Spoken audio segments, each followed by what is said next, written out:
বিগত বছরগুলোতে সম্পদ যেভাবে পাচার হয়েছে সেক্ষেত্রে বড় চ্যালেঞ্জের মুখোমুখি হয়েছে সরকার।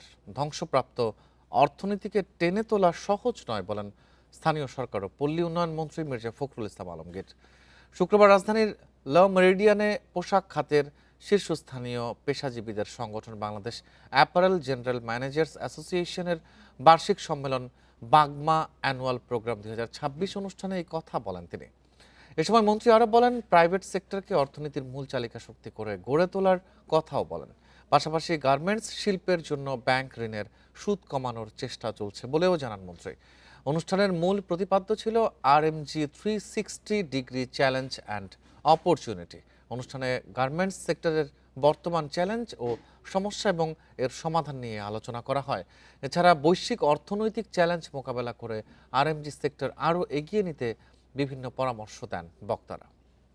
আমাদের বিগত বছরগুলোতে আমাদের সম্পদ যেভাবে পাচার হয়ে গেছে, লক্ষ কোটি টাকা দেশ থেকে চলে গেছে, সেই ক্ষেত্রে একটা বিরাট চ্যালেঞ্জের মুখোমুখি এখন আমাদের অর্থনীতি।